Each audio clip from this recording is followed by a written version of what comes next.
बोलिए शिव शंकर भगवान की जय। प्रिय भक्तों, श्री शिव महापुराण के कैलाश संहिता की अगली कथा है संन्यास ग्रहण की शास्त्रीय विधि, गणपति पूजन, होम, तत्व शुद्धि, सावित्री प्रवेश, सर्व संन्यास और दंड धारण आदि का प्रकार। तो आइए भक्तों, आरंभ करते हैं इस कथा के साथ 13वां अध्याय। स्कंद कहते हैं, हे वामदेव, तदंतर मध्याह्न काल में स्नान करके साधक अपने मन को वश में रखते हुए गंध, पुष्प और अक्षत आदि पूजा द्रव्यों को ले आए और नैऋत्य कोण में देव पूजित विघ्नराज गणेश की पूजा करें। गणानान्त्वा इत्यादि मंत्र से विधि पूर्वक गणेश जी का आवाहन करें। आवाहन के पश्चात उनके स्वरूप का इस प्रकार ध्यान करना चाहिए। उनकी अंग कांति लाल है, शरीर विशाल है, सब प्रकार के आभूषण उनकी शोभा बढ़ा रहे हैं। उन्होंने अपने कर कमलों में क्रमशः पाश, अंकुश, अक्षमाला तथा वर नामक मुद्राएं धारण कर रखी हैं। इस प्रकार आवाहन और ध्यान करने के पश्चात शंभुपुत्र गजानन की पूजा करके खीर, पुआ, नारियल और गुड़ आदि का उत्तम नैवेद्य निवेदन करें। तत्पश्चात तांबूल आदि दें, उन्हें संतुष्ट करके नमस्कार करें और अपने अभीष्ट कार्य की निर्विघ्न पूर्ति के लिए प्रार्थना करें। तदंतर अपने गृह सूत्र में बताई हुई विधि के अनुसार ओपास नाग्नि में आज्य भागान्य कुशकंडिका के अनंतर अग्नि में जो 4 आहुतियां दी जाती हैं, उनमें प्रथम 2 को आधार और अंतिम 2 को आज्य भाग कहते हैं। प्रजापति और इंद्र के उद्देश्य से आधार तथा अग्नि और सोम के उद्देश्य से आज्य भाग दिया जाता है। अतः ओपासनाग्नि में आज्य भागान्य हवन करके अग्नि देवता संबंधी यज्ञ विषयक स्थालीपाक होम करना चाहिए। इसके बाद भुवः स्वाहा इस मंत्र से पूर्णाहुति होम करके हवन का कार्य समाप्त करें। तत्पश्चात आलस्य रहित हो अपराह्न काल तक गायत्री मंत्र का जप करता रहे। तदंतर स्नान करके सायंकाल की संध्योपासना तथा सायंकालिक उपासना संबंधी नित्य होम आदि करके मौन हो गुरु की आज्ञा ले चरु पकाए। फिर अग्नि में समिधा, चरु और घी की रुद्र सूक्त से और सधोजाता आदि 5 मंत्रों से पृथक पृथक आहुति दें। अग्नि में उमा सहित महेश्वर की भावना करें और गौरी देवी का चिंतन करते हुए गौरीर्मिमाय। पूरा मंत्र इस प्रकार है, गौरीर्मिमाय सलिलानि तक्षत एकपदी दुपदी सा चतुष्पदी अष्टापदी नवपदी बभूवुषी सहस्त्राक्षरा परमे व्योमन स्वाहा। इस मंत्र से 108 बार होम करके अग्नेय स्विष्ट कृते स्वाहा इस मंत्र से 1 बार आहुति दें। इस प्रकार मंत्र से हवन करने के पश्चात विद्वान पुरुष अग्नि से उत्तर में एक आसन पर बैठे, जिसमें नीचे कुशा, उसके ऊपर मृगचर्म और उसके ऊपर वस्त्र बिछा हुआ हो। ऐसे सुखद आसन पर बैठकर मौन भाव से सुस्थिरचित हो जागरण पूर्वक ब्रह्म मुहूर्त आने तक गायत्री का जप करता रहे। इसके बाद स्नान करे। जो जल से स्नान करने में समर्थ हो वह भस्म से ही विधि पूर्वक स्नान करे। फिर उस अग्नि पर ही चरु पकाकर उसे घी से तर करे। उसे उतारकर अग्नि से उत्तर दिशा में कुश पर रखे। पुनः घी से चरु को मिश्रित करे। इसके बाद व्याहृति मंत्र, रुद्र सूक्त तथा सधोजाता आदि 5 मंत्रों का जप करे और इनके द्वारा एक एक आहुति भी दे। चित्त को भगवान शिव के चरणार विंद में लगाकर प्रजापति इंद्र, विश्वदेव और ब्रह्मा के लिए भी एक एक आहुति दे। इन सब के नाम के आदि में ओम और अंत में नमः स्वाहा जोड़कर चतुर्थ्यंत उच्चारण करे। यथा इस प्रकार: ओम प्रजापतये नमः स्वाहा इत्यादि। तत्पश्चात पुण्याहवाचन कराकर आग्नेय स्वाहा इस मंत्र से अग्नि के मुख में आहुति देने तक का कार्य संपन्न करें। फिर प्राणाय स्वाहा इत्यादि 5 मंत्रों द्वारा घृत सहित चरु की आहुति दें। इसके बाद आग्नाय स्विष्ट करते स्वाहा बोलकर एक आहुति और दें। तदंतर फिर रुद्र सूक्त तथा ईशान आदि 5 मंत्रों का जप करें। महेश आदि चक्रव्यूह मंत्रों का भी पाठ करें।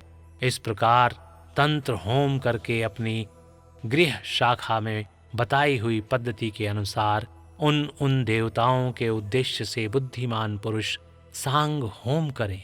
इस तरह जो अग्निमुख आदि कर्म तंत्र को प्रवर्तित किया गया है उसका निर्वाह करके विरजा होम करें। 26 तत्व रूप इस शरीर में छिपे हुए तत्व समुदाय की शुद्धि के लिए विरजा होम करना चाहिए। उस समय यह कहें कि मेरे शरीर में जो ये तत्व हैं इन सब की शुद्धि हो। उस प्रसंग में आत्म तत्व की शुद्धि के लिए अरुण केतुक मंत्रों का पाठ करते हुए पृथ्वी आदि तत्व से लेकर पुरुष तत्व पर्यंत क्रमशः सभी तत्वों की शुद्धि के निमित्त घृत युक्त चरु का होम करें तथा शिव के चरणारविंदों का चिंतन करते हुए मौन रहें। तत्व शुद्धि के लिए पृथक पृथक वाक्य योजना करनी चाहिए।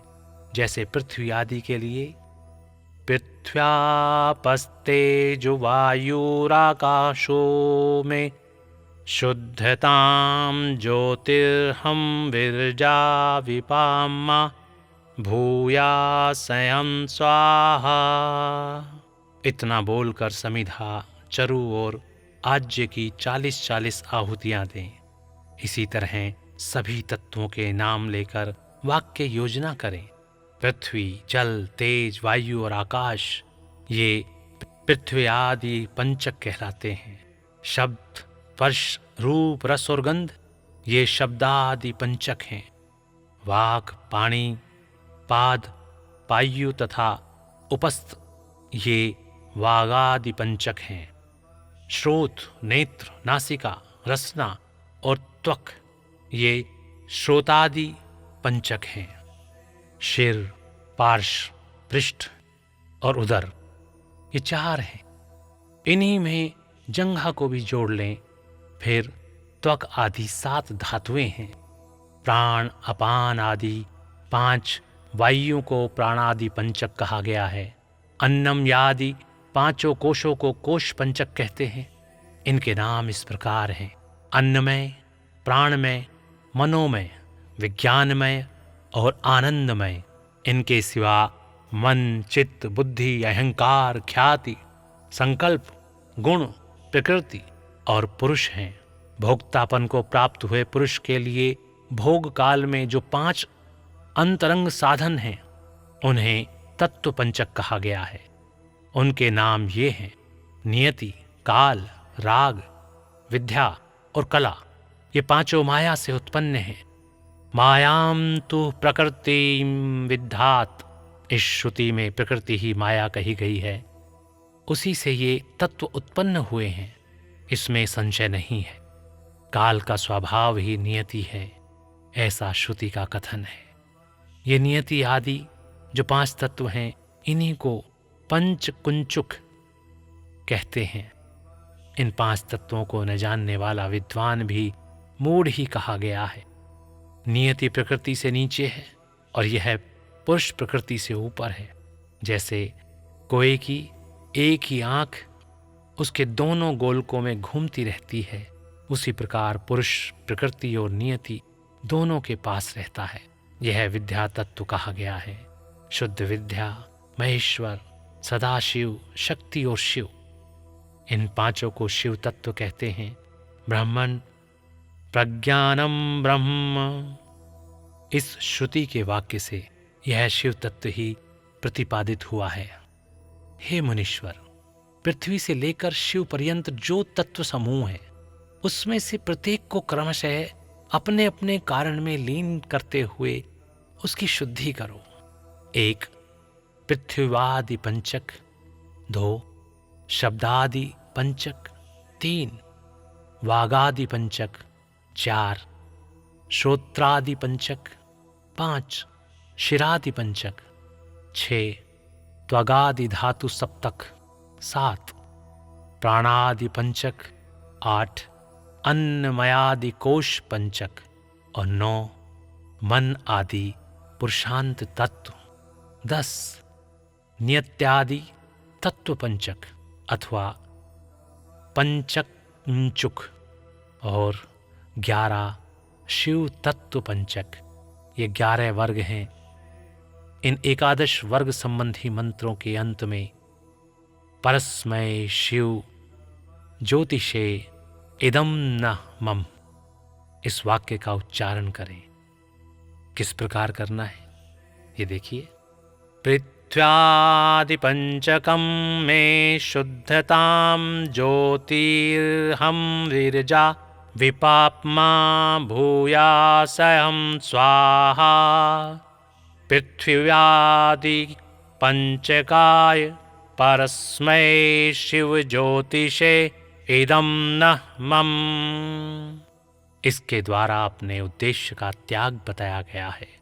इसके बाद विविधा तथा कर्षोत्क संबंधी मंत्रों के अंत में अर्थात विविधाय स्वाहा, कर्षोत्काय स्वाहा, इनके अंत में स्वैत्व त्याग के लिए व्यापकाय परमात्मने शिव ज्योतिषे विश्वभूत घसनोत सुकाय परस्मै देवाय इदं न मम, इसका उच्चारण करें। तत्पश्चात उत्तिष्ठ ब्रह्मण्यस्पते देवयन्तस्वत्ववेमहे उपप्रयन्तु मरुतः सुदानव इंद्रः प्राशुरभवाः सैचा। इस मंत्र के अंत में विश्वरूपाय पुरुषाय ओम स्वाहा बोलकर स्वैत्व त्याग के लिए लोक त्रिय व्यापिने परमात्मने शिवायेदं न मम का उच्चारण करें। तदंतर अपनी शाखा में बताई हुई विधि से पहले तंत्र कर्म का संपादन करके घृत मिश्रित चरु का प्राशन एवं आचमन करने के पश्चात प्रोधा आचार्य को स्वर्ण आदि से संपन्न समुचित दक्षिणा दे। फिर ब्रह्मा का विसर्जन करके प्रातःकालिक उपासना संबंधी नित्य होम करें। इसके बाद मनुष्य सम्मा सिंचन्तु मरुतः इस मंत्र का जप करें। धर्म सिंधुकार ने कहा है कि समम मा सिंचन्तु मरुतः। इस मंत्र से अग्नि का उपस्थान करके उसमें काष्ठमय यज्ञ पात्रों को जला दें। यदि पात्र तेजस धातु के हों तो उन्हें आचार्य को दे दें। पूरा मंत्र और इसका अर्थ इस प्रकार है। सम्मा सिंचन्तु मरुतः समिन्द्रः सम बृहस्पतिः सममायमग्निः सिंचत्वायुषा च धनेन च बलेन चायुष्यमन्तं करोतु मां। अर्थात मरुद्गण, इंद्र, बृहस्पति तथा अग्नि, ये सभी देवता मुझ पर कल्याण की वर्षा करें। ये अग्निदेव मुझे आयु, ज्ञान रूपी धन तथा साधन की शक्ति से संपन्न करें, साथ ही मुझको दीर्घ जीवी भी बनाएं। तत्पश्चात याते अग्ने यज्ञिया तनुस्तः ये हयारोहात्मात्मानम्। पूरे मंत्र और अर्थ यों हैं। याते अग्ने यज्ञिया तनुस्तये हयारोहात्मात्मानम अच्छावसोनि कृण्यवन्नस्ये नर्या पुरोणि यज्ञो भूत्वा यज्ञमासीद स्वाम योनिम जातवेदो भुव आजायमान सक्षः एहि। हे अग्निदेव, जो तुम्हारा यज्ञों में प्रकट होने वाला स्वरूप है, उसी स्वरूप से तुम यहाँ पधारो और मेरे लिए बहुत से मनुष्योपयोगी विशुद्ध धन साधन संपत्ति की सृष्टि करते हुए आत्मा रूप से मेरे आत्मा में विराजमान हो जाओ। तुम यज्ञ रूप होकर अपने कारण रूप यज्ञ में पहुँच जाओ। हे जातवेदा, तुम पृथ्वी से उत्पन्न होकर अपने धाम के साथ यहाँ पधारो। इत्यादि मंत्र से हाथ को अग्नि में तपाकर उस अग्नि को अद्वैत धाम स्वरूप अपनी आत्मा में आरोपित करें। तदंतर प्रातःकाल की संध्योपासना करके सूर्योपस्थान के पश्चात जलाशय में जाकर नाभि तक जल के भीतर प्रवेश करें। वहाँ प्रसन्नता पूर्वक मन को स्थिर कर उत्सुकता पूर्वक वेद मंत्रों का जप करें। वहाँ जल लेकर उसे आशूहन शिशान इस सूक्त से अभिमंत्रित करके सर्वाभ्यो देवताभ्यः स्वाहा ऐसा कहकर छोड़ दें। फिर सन्यास का संकल्प ले 3 बार जलांजलि दें। उसके मंत्र इस प्रकार हैं। ओम एषः वा अग्निः सूर्यः प्राणं गच्छ स्वाहा। ओम स्वाम योनिं गच्छ स्वाहा। ओम आपो वः गच्छ स्वाहा। धर्म सिंधु के अनुसार जो अग्निहोत्री हो वह स्थापित अग्नि में प्राजापत्येष्ठि करके यदिष्ठं यच्च पूर्तं यच्चापदनापदि प्रजापतौ तन्मनसि जुहोमि विमुक्तोऽहं देवकिल्बिषात् स्वाहा। ऐसा कह घी की आहुति दें। इदं प्रजापतये नः मम कहकर त्याग करें। यही प्रजापतेष्टि है। ऐसा करें तथा वेदोक्त वैश्वानर स्थाली पाक होम करके उसमें अपना सब कुछ दान कर दें।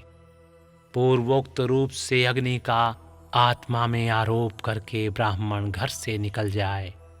हे मुनीश्वर, फिर वह साधक निम्नांकित रूप से सावित्री प्रवेश करे। ओम भूवः सावित्रीं प्रवेशामि। ओम तत्सवितुर्वरेण्यं। ओम भुवः सावित्रीं प्रवेशामि। धर्म सिंधु में प्रविशामि पाठ है। भर्गो देवस्य धीमहि ओम स्वः सावित्रीं प्रवेशामि। धियो यो नः प्रचोदयात्। ओम भूर्भुवः स्वः सावित्रीं प्रवेशयामि। तत्सवितुर्वरेण्यं भर्गो देवस्य धीमहि धियो यो नः प्रचोदयात्। प्रिय भक्तों, इस प्रकार इन वाक्यों का प्रेम पूर्वक उच्चारण जो अग्निहोत्री हो वह स्थापित अग्नि में करे और चित्त को चंचल न होने दे। उस समय गायत्री का इस प्रकार ध्यान करें। ये भगवती गायत्री साक्षात भगवान शंकर के आधे शरीर में वास करने वाली हैं। इनके 5 मुख और 10 भुजाएं हैं। ये 15 नेत्रों से प्रकाशित होती हैं। नूतन रत्नमय किरीट से जगमगाती हुई चंद्रलेखा इनके मस्तक को विभूषित करती है। इनकी अंग कांति शुद्ध स्फटिक मणि के समान उज्ज्वल है।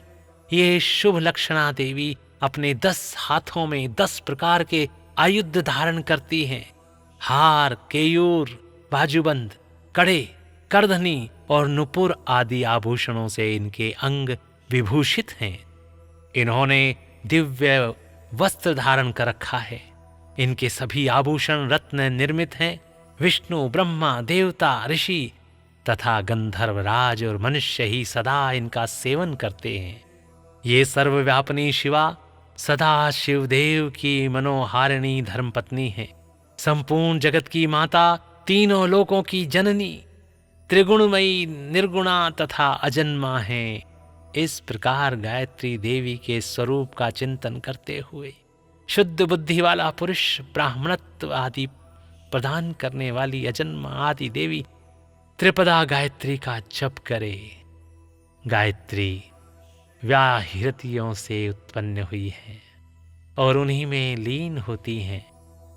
व्याहृतियां प्रणव से प्रकट होती हैं और प्रणव से ही लय को प्राप्त होती हैं। प्रणव संपूर्ण वेदों का आदि है। वह शिव का वाचक, मंत्रों का राजाधिराज, महाबीज स्वरूप और श्रेष्ठ मंत्र है। शिव प्रणव है और प्रणव शिव कहा गया है। भक्तों, क्योंकि वाच्य और वाचक में अधिक भेद नहीं होता, इसी महामंत्र को काशी में शरीर त्याग करने वाले जीवों के मरण काल में उन्हें सुनाकर भगवान शिव परम मोक्ष प्रदान करते हैं। इसलिए श्रेष्ठ यति अपने हृदय कमल के मध्य में विराजमान एकाक्षर प्रणव रूप परम कारण शिवदेव की उपासना करते हैं। दूसरे मुमुक्षु, धीर एवं विरक्त लौकिक पुरुष भी मन से विषयों का परित्याग करके प्रणव रूप परम शिव की उपासना करते हैं। इस प्रकार गायत्री का शिववाचक प्रणव में लय करके अहम वृक्षस्य रेरिवा, अहम वृक्षस्य रेरिवा, कीर्तिः पृष्ठं गिरेरिवः, ऊर्ध्व पवित्रो वाजनीव, स्वमृतमस्मि द्रविणं सर्वर्चस्म, सुमेधा अमृतोक्षितः इति त्र्यशंकोरवेदानुवचनम्। मैं संसार वृक्ष का उच्छेद करने वाला, मेरी कीर्ति पर्वत के शिखर की भांति उन्नत है। उन्नतोत्पादक शक्ति से युक्त सूर्य में जैसे उत्तम अमृत है, उसी प्रकार मैं भी अतिशय पवित्र अमृत स्वरूप हूँ तथा मैं प्रकाश युक्त धन का भंडार हूँ। परमानंदमय अमृत से अभिषिक्त तथा श्रेष्ठ बुद्धि वाला हूँ। इस प्रकार यह त्रिशंकु ऋषि का अनुभव किया हुआ वैदिक प्रवचन है। इन अनुवाक का जप करें। तत्पश्चात यश छंद सामृषभ, इस अनुवाक को आरंभ से लेकर श्रुतम में गोपाय तक पढ़कर कहें। यश्छंद सामृषभो विश्वरूपः, छंदोभ्यो अध्यमृतात् संबभूव, सैमेन्द्रो मेधया स्पृणोतु, अमृतस्य देवधारणो भूयास्म, शरीरं मे विचर्षणं, जिह्वा मे मधुमत्तमा, कर्णाभ्यां भूरि विष्णुवं, ब्रह्मणं केशोऽसि मेधया पिहितः, श्रुतं मे गोपाय। दैराशनायश्च वित्तेषणायाश्च लोकैषणायाश्च व्यथितोऽहम्, अर्थात मैं स्त्री की कामना, धन की कामना और लोकों में ख्याति की कामना से ऊपर उठ गया हूँ। हे मुने, इस वाक्य का मंद, मध्यम और उच्च स्वर से क्रमशः 3 बार उच्चारण करें। तत्पश्चात सृष्टि, स्थिति और लय के क्रम से पहले प्रणव मंत्र का उद्धार करके फिर क्रमशः इन वाक्यों का उच्चारण करें।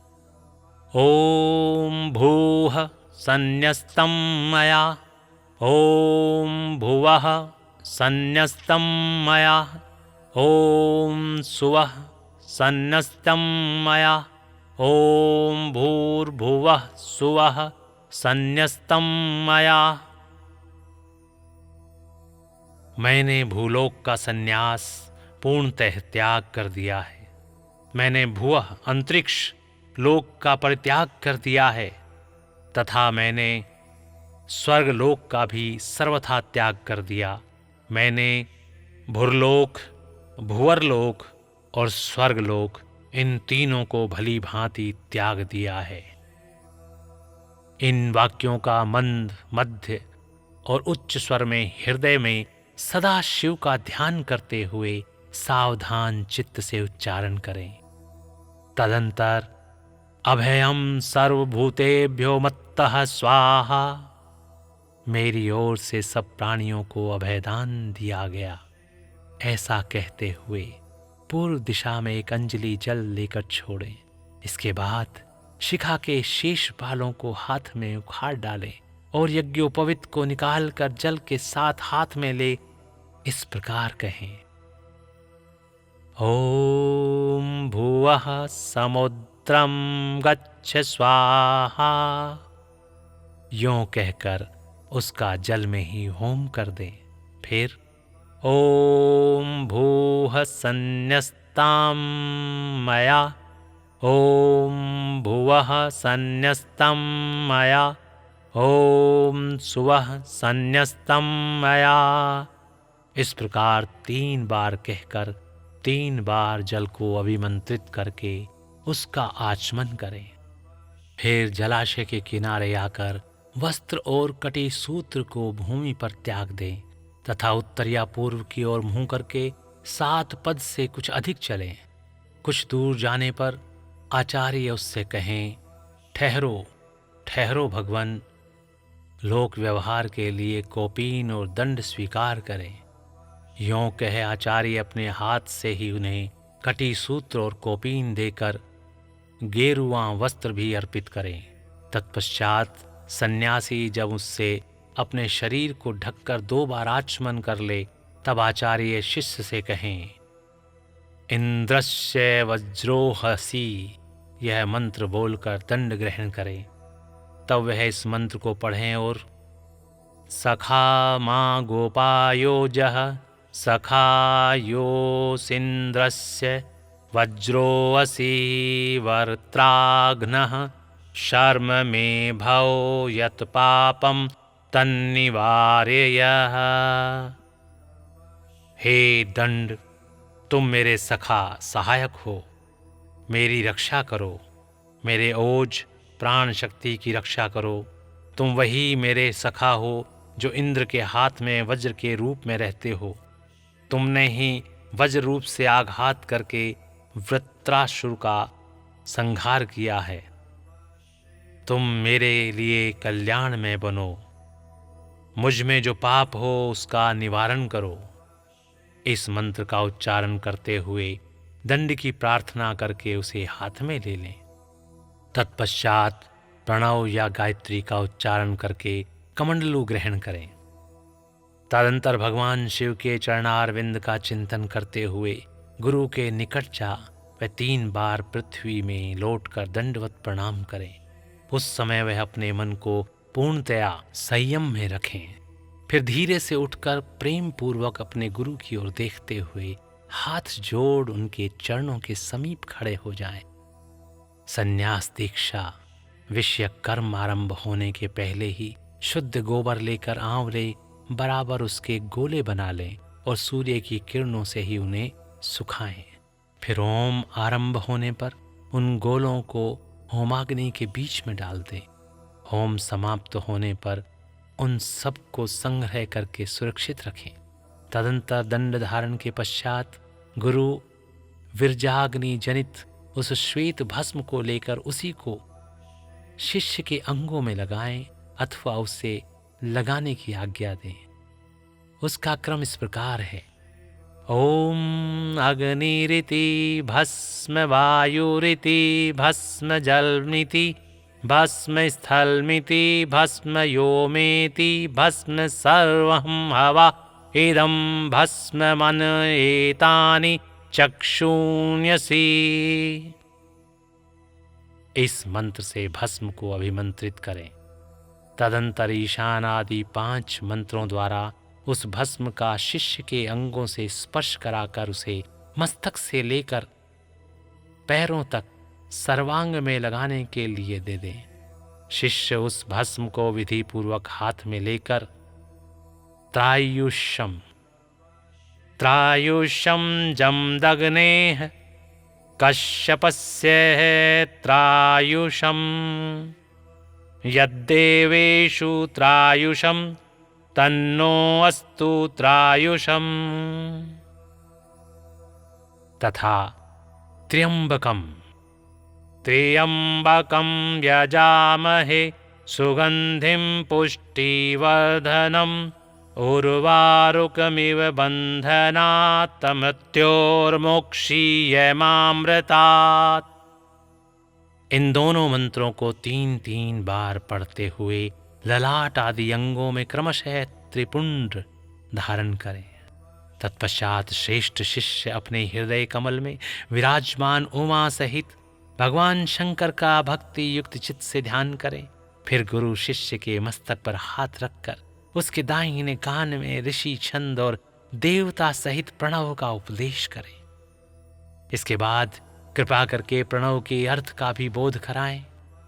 श्रेष्ठ गुरु को चाहिए कि वह प्रणव के 6 प्रकार के अर्थ का ज्ञान कराते हुए उसके 12 भेदों का उपदेश दें। तत्पश्चात शिष्य दंड की भांति पृथ्वी पर पड़कर गुरु को साष्टांग प्रणाम करे और सदा उनके अधीन रहे। उनकी आज्ञा के बिना दूसरा कोई कार्य न करे। गुरु की आज्ञा से शिष्य वेदांत के तात्पर्य के अनुसार सगुण निर्गुण भेद से शिव के ज्ञान में तत्पर रहे। गुरु अपने उसी शिष्य के द्वारा श्रवण मनन और निधि ध्यासन पूर्वक जप के अंत में प्रातःकालिक आदि नियमों का अनुष्ठान करवावे। कैलाश प्रशस्तर नामक मंडल में शिव के द्वारा प्रतिपादित मार्ग के अनुसार शिष्य वहीं रहकर शिव पूजन करे। यदि गुरु के आदेश के अनुसार वह प्रतिदिन वहीं रहकर मंगल में देवता शिव की पूजा करने में असमर्थ हो तो उनसे अर्घा सहित स्फटिकमय शिवलिंग ग्रहण कर ले और कहीं भी रहकर नित्य उसका पूजन किया करे। वह गुरु के निकट शपथ खाते हुए इस तरह प्रतिज्ञा करे, मेरे प्राण चले जाएं यह अच्छा है, मेरा सिर काट लिया जाए यह भी अच्छा है, परंतु मैं भगवान त्रिलोचन की पूजा किए बिना कदापि भोजन नहीं कर सकता। ऐसा कहकर सुदृढ़ चित्त वाला शिष्य मन में शिव की भक्ति लिए गुरु के निकट 3 बार शपथ खाए और तभी से मन में उत्साह रखकर उत्तम भक्ति भाव से पंचावरण पूजन की पद्धति के अनुसार प्रतिदिन महादेव जी की पूजा करे। बोलिए शिव शंकर भगवान की जय। प्रिय भक्तों, इस प्रकार श्री शिव महापुराण के कैलाश संहिता की ये कथा और 13वां अध्याय यहीं पर समाप्त होता है। तो स्नेह के साथ बोलिए भक्तों, बोलिए शिव शंकर भगवान की जय। आनंद के साथ बोलेंगे ओम नमः शिवाय, ओम नमः शिवाय, ओम नमः शिवाय।